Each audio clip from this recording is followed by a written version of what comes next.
Bem-vindo, bem-vinda à aula 1. Sou Poliana Ribeiro, especialista em soluções documentais, regulatórias e de regularização.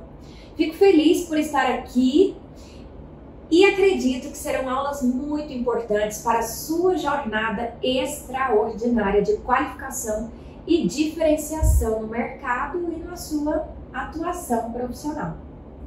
E dando início ao nosso curso, não poderia iniciar com outro tema. Quando falamos em procuração, observamos uma confusão acerca de aspectos conceituais que envolvem a representação, o mandato e o instrumento procuratório em si. Não é? Então, olha só, o artigo 115 do Código Civil de 2002 diz que a representação é o ato pelo qual uma pessoa pratica atos em nome próprio por conta e ordem de outra pessoa, para que em relação a essa pessoa se produzam os efeitos do negócio jurídico. Nestor Duarte, em sua obra Código Civil Comentado, nos ensina que há representação quando uma pessoa atua juridicamente em nome da outra. Então, nesse sentido, a representação ela pode ser de três formas: legal, judicial e voluntária, ok? A legal ocorre quando, por exemplo, no caso de pais, tutores e curadores, ou seja, quando a lei dispõe tal poder e responsabilidade sobre o menor, sobre o filho ou sobre o incapaz, tá? Já a judicial ocorre quando o inventariante representa o espólio, por exemplo. E a voluntária, que se dá quando o poder de atuação como representante ocorre através de ato de vontade, como, por exemplo, o contrato de mandato. Olha o mandato aí, hein?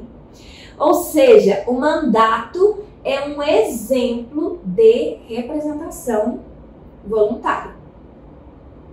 Agora, quanto ao mandato, o artigo 653 do Código Civil determina que opera-se o mandato quando alguém recebe de outrem poderes para em seu nome praticar atos ou administrar interesses.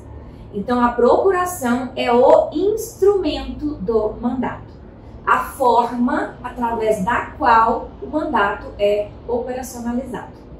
Nesse sentido, Cristiano Chaves de Farias e Nelson Roosevelt, na obra Direito dos Contratos, completam que o mandato é um contrato pelo qual alguém se incumbe de praticar negócios no interesse de outrem.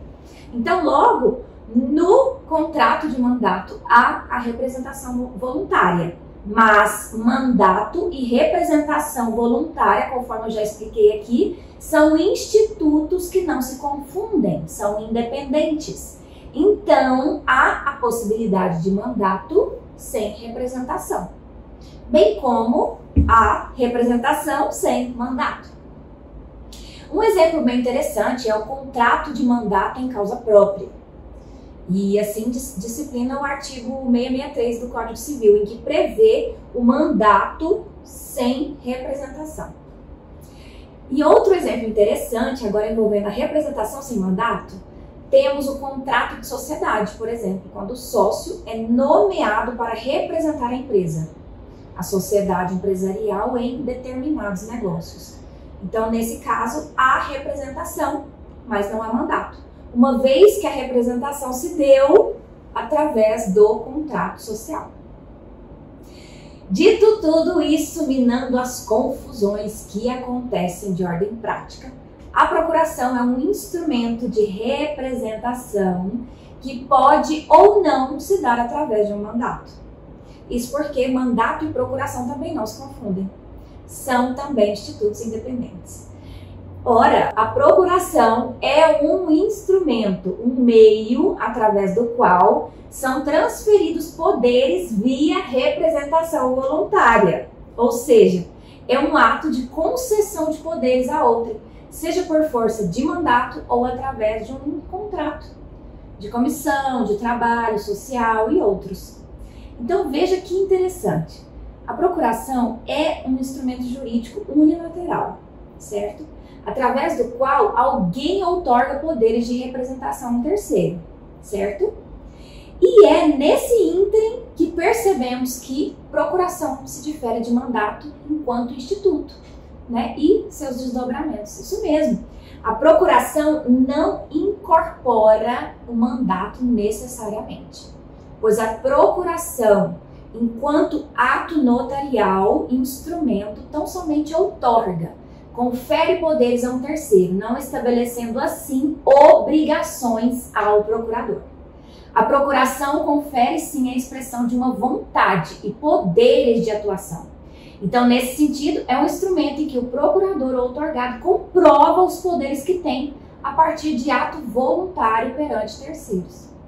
Então, em suma, a procuração é um ato unilateral que outorga, né, que faz a outorga de poderes decorrentes de uma representação voluntária. Interessante, né?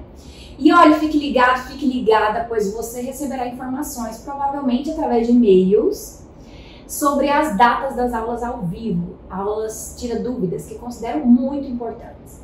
Primeiro, para tirar suas dúvidas, mas também para nos conectarmos, para eu saber mais sobre você e, claro, possibilitar, né, o network entre a turma, certo? Então eu te vejo na aula 2, onde falaremos sobre a procuração pública, ok? E até lá!